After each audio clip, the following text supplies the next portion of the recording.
got to start getting like Matumbo around this bad boy and start blocking off a lot of that negativity that comes right. You wave that finger and you start blocking off a lot of that negativity that comes to us and start learning the methods to avoid it. Yeah.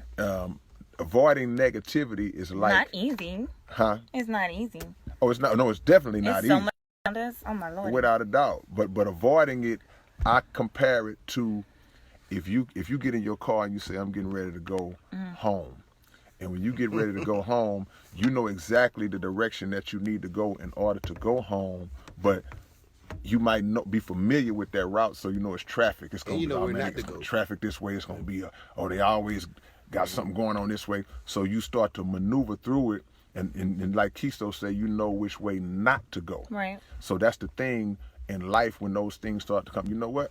I'm going to go this way. Right. I'm not going to go this road. I would have went that way, but I see this particular block in the road that's going to affect my spirit, because we live in a world where one thing said or done can totally alter our thought process and totally determine how we carry ourselves for the rest of the day. Well, talk about the responsibility that is on you to make sure once you see that, you say, okay, I'm not gonna give in to that. I can see where this is finna go and where that road leads down to. Yeah. We that's a good question, because that's something that we gotta focus on, not allowing the things that we see coming.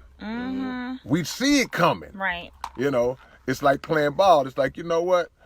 I know this dude finna set this pick on me. You know what I'm saying? It's like, I know this guy finna set this pick on me, and I'm gonna still run into the pick and get myself wiped out by this pick. I'm not gonna do that. So you gotta recognize that it's coming, and then you duck it. You dip it and dodge it. I've been practicing like 3-4 times in a row. I've been practicing that in traffic lately. And traffic is a great example for real to utilize those traffic principles, because ain't it though? You have to. It's a practice where you can develop patience. It's not easy, but I've been doing it. It works. Yeah, straight up. You know. Perfect. And then people like you, people like Murder One, and drive for a living and things of that nature, y'all, you have to deal with it, you know. Murder drives 35 miles an hour on the freeway. So trying to be safe. Go around. I do the same thing too. Go around. No doubt. And we share the road with everybody the same way we share the world with everybody. So the people who it's people we come in contact with every day that are not on the same wavelength as us. At all. They are not in the same mind frame in terms of, you may come into the door with a happy, positive spirit, and they on something else. And if you allow them to bring your energy down, then you become negatively affected by that. Shout out to everybody that's checking us out on Facebook Live. We finally up and running. Steve? And we're talking about tonight how thoughts shape your reality. How the things that you think about in your mind determine how your life turn out, for the better or for the worse. Right. And so what we can do. So if y'all have any thoughts on that, feel free to chime in. I see the OG PSK13 is checking us out, man. I see you, South Park Coalition in the building, man. It's all love, man. It's all love. Let's talk about the power of the will, the WILL. Okay. That's around you. Thank you, Angela. Are not always for you. If just because they with you don't mean that they for you. Also, when you have a dream, when God put a dream in your heart, you know, on you, some other people don't understand that, and you'll speak and they be like, you can't do it. Oh, that's not. Exactly. Man, you should. Exactly. He gave you the vision. Go back to the 9 to 5. People have a tendency to impose. That's my vision. They impose their fears and their disappointments on you, because it may have been something that they tried to do and they didn't make it. And if that happened to you, you need to wake up and go back to your dream. But somebody done shut down, go get back to that.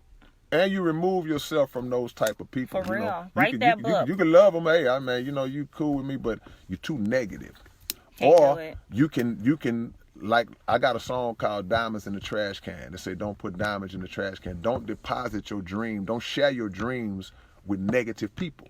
So, okay, yeah, we hanging out, but I know I can't tell you that I'm trying to go back to school and get this degree, because you're going to have something negative to say about it. So I'm going to keep that to myself, and you're not going to find out until you see me. I've already done it. I'm walking down. I've already with my done cap it. and gown. So that speaks on what you were saying in the beginning, the responsibility of controlling your surroundings, you know, with your energy, because that energy is it doesn't go away, it just be transferred Forever, yeah. So if you know that, it's your responsibility to make sure that I keep the positive inside of me so I can be able to do what I need to do. Exactly. What's greater? Yeah. What's greater? Because what you're saying is this: if you have a house, you just bought a brand new house, Right. just bought a brand new car, whatever the case may be, but we use a house in this particular situation. There's going to be certain things and certain rules and regulations that you have in your house. You might say, hey, man, you can't smoke that cigarette in my house. Exactly. You know, you got to put that out. Exactly. Hey, man, don't be running through my house, man. You're going to accidentally knock something over. You Take your have shoes rules in your house. You create an environment in your house that you live under, and that anyone who comes into those doors, you require them, you demand them to follow those instructions to maintain the environment that you create. And let's be real. Now, but what's more important, because we're talking about a physical dwelling in a house, but this house, your body, your mind, All that. you got to do the same thing. Yes, you have indeed. to have it in your mind that, okay, you know what?